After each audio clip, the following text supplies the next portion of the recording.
Dear students, myself Dr. Sachin Kumar Trivedi and my ex-lecturer Chandosi Inter College Sitapur and Study Point Inter College Karava Sitapur. Dear student, welcome in my class Trivedi Sir Bio Guru Biological Videos. बेटे आज first chapter जैसे उस दिन general chapter आपको दिया था, आज first chapter आपका स्टार्ट कर रहा हूँ sexual reproduction in flowering plant. You know sexual reproduction in flowering plant पढ़ने से पहले आपको ये पता होना चाहिए कि पुष्पों में लैंगिक जनन से पहले आपको पढ़ना चाहिए कि व्हाट इज रिप्रोडक्शन। रिप्रोडक्शन क्या है, जनन क्या है, ठीक है ना। जनन कई प्रकार का होता है। जनन वर्धी जनन मतलब वेजिटेटिव रिप्रोडक्शन, अलैंगिक जनन ए सेक्सुअल रिप्रोडक्शन, लैंगिक जनन मीन्स सेक्सुअल रिप्रोडक्शन। अंडरस्टूड। तो आपके सिलेबस में इस समय only sexual reproduction in flowering plant है।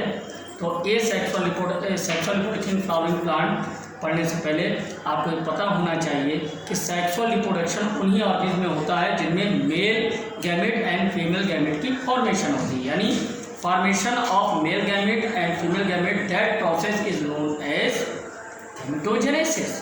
तो what is gametogenesis? Gametogenesis means formation of male and female gamete, और मेल गैमेट और फीमेल गैमेट मीन्स नर युग्मक एंड मादा युग्मक, दोनों का होना सेक्सुअल रिप्रोडक्शन यानी लैंगिक जनन के लिए बहुत ही ज़्यादा बच्चों आवश्यक होता है। ये आप समझ लीजिए, कतई कन्फ्यूज मत होइएगा। Sexual reproduction in flowering plant में फर्स्टली जरूरत क्या है कि यूनिसेक्सुअल होना चाहिए, यानी गैमेट की फॉर्मेशन होना चाहिए। नर युग्मक मीन्स मेल गैमेट एंड मादा युग्मक मीन्स फीमेल गैमेट, दोनों को ही बनना बहुत आवश्यक है। अगर दो नहीं होंगे तो सेक्सुअल रिप्रोडक्शन संभव नहीं है, पॉसिबल नहीं है। तो सबसे पहले हमको ये जानना पड़ेगा कि फ्लावर्स में कितने पार्ट्स होते हैं। How many parts of flower? एक फ्लावर में बहुत सारे पार्ट्स होते हैं, पर मेनली ओनली 4 पार्ट्स। इन 4 पार्ट्स में से, इन 4 भागों में से अगर कोई भी पार्ट्स पाया नहीं जा रहा है तो फ्लावर इनकम्प्लीट कहलाएगा। मीन्स कौन कौन से 4 पार्ट? टोटल तो बहुत सारे पार्ट्स होते हैं फ्लावर में, बट मेनली 4 पार्ट्स बहुत एसेंशियल हैं। फर्स्ट पार्ट कौन सा होता है, थोड़ा सा डायग्राम में आप देखिए। ये एक फ्लावर की एलएस है, यानी लॉन्गिट्यूडनल सेक्शन ऑफ फ्लावर, मतलब लंबवत काट पुष्प की लंबवत काट यानी longitudinal section of flower. Okay, जैसे 4 मेन पार्ट्स होते हैं। वैसे तो बहुत सारे पार्ट्स हैं, पर main only 4 parts in present flower. कौन कौन से? फर्स्टली आप देखिए, सबसे बाहर की ओर होता है कैलिक्स। ओके, कैलिक्स को हिंदी में बोलते हैं वाहे दल पुंज, वाहे दल पुंज, दैट इज फर्स्ट नंबर, सबसे बाहर की ओर होता है। इसके बाद दूसरा पार्ट जो कि आपका कलर्ड होता है यानी रंगीन होता है, जिसको हम बोलते हैं कोरोला। क्या बोलते हैं? कोरोला। ओके, कोरोला में इन हिंदी दल पुंज। ओके, दल पुंज। और तीसरा पार्ट देखिए आप, ये बीच का भाग आप देख रहे हैं, ये बीच के भाग में सबसे ऊपर की ओर जो होता है उसको बोलते हैं स्टिग्मा। ओके, और हिंदी में इसको बोलते हैं वर्तिकाग्र। अंडरस्टूड। उसके बाद उसके नीचे की ओर जो पार्ट होता है उसको बोलते हैं स्टाइल, और हिंदी में इसको बोलते हैं वर्तिका। क्या बोलते हैं बच्चों? वर्तिका। और सबसे नीचे की ओर जो फूला हुआ भाग है इसको बोलते हैं ओवरी, और हिंदी में बोलते हैं इसको अंडाशय। ओके, ये 3 पार्ट हो गए। कौन कौन से? वर्तिकाग्र यानी स्टिग्मा, स्टाइल यानी वर्तिका, ओवरी यानी अंडाशय। इन तीनों भागों को मिलाकर किसी भी फ्लावर का फीमेल रिप्रोडक्टिव पार्ट का नाम दिया जाता है, यानी मादा जो पुष्प का भाग है, जनन भाग है, उसको नाम हम देते हैं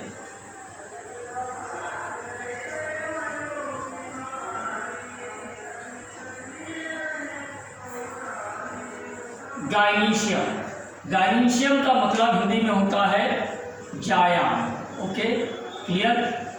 ये 3 भाग होते हैं। पहला वाहे दलपुंज यानी कैलिक्स, दूसरा कोरोला यानी दलपुंज, और तीसरा जो कि 3 भागों से मिलकर बना स्टिग्मा, स्टाइल, ओवरी, ये फीमेल रिप्रोडक्टिव पार्ट कहलाता है फ्लावर का। पुष्प का मादा जननांग कहलाता है, जिसको हम गायनीशियम या हिंदी में जायांग कहते हैं। क्लियर। और चौथा और लास्ट मेन भाग जो है उसमें आप देखिए सबसे बाहर की ओर फूला हुआ भाग देख रहे हैं, इसको बोलते हैं एंथर।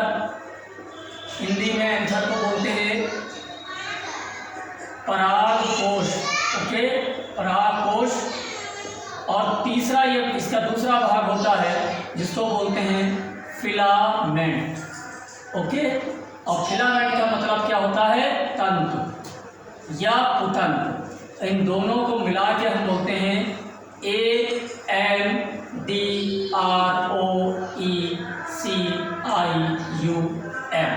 एंड्रूशियम।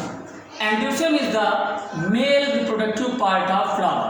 तो total main 4 parts, many parts of flower but main 4 parts. First is calyx.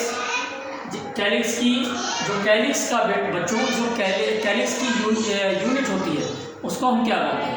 Calyx की यूनिट हम आपको बोल सकते हैं, जैसे आपने कहा calyx. Okay, first is calyx, second is corolla and third is gynoecium. Gynoecium is a female reproductive part of flower and fourth is androecium and androecium is the main part of flower. तो total 4 main part. इन चारों part में से calyx, corolla, androecium and gynoecium, इनमें से कोई भी एक पार्ट अगर मिसिंग हो जाता है तो फ्लावर इनकम्प्लीट कहलाता है। Understood all of you? इतनी बात आपको समझनी चाहिए कि किसी भी फ्लावर में बहुत सारे पार्ट होते हैं पर मेन 4 पार्ट्स होते हैं। सबसे बाहर की वो जो ग्रीन कलर का होता है उसको हम बोलते हैं कैलिक्स। उसके बाद कलर उसको हम बोलते हैं आपके कोरोला। इन यूनिट कोरोला की यूनिट होती है पेटल्स और कैलिक्स की यूनिट्स क्या होती है? सीपल। ठीक है, तो किसी किसी बुक में सीपल लिखा है, तो sepal is the unit of calyx and petals is the unit of corolla. Understood? So androecium is the unit of stamen. तो total 4 parts. Understood? LS of flower. Okay, तेरा बच्चों, जैसा कि मैंने बताया कि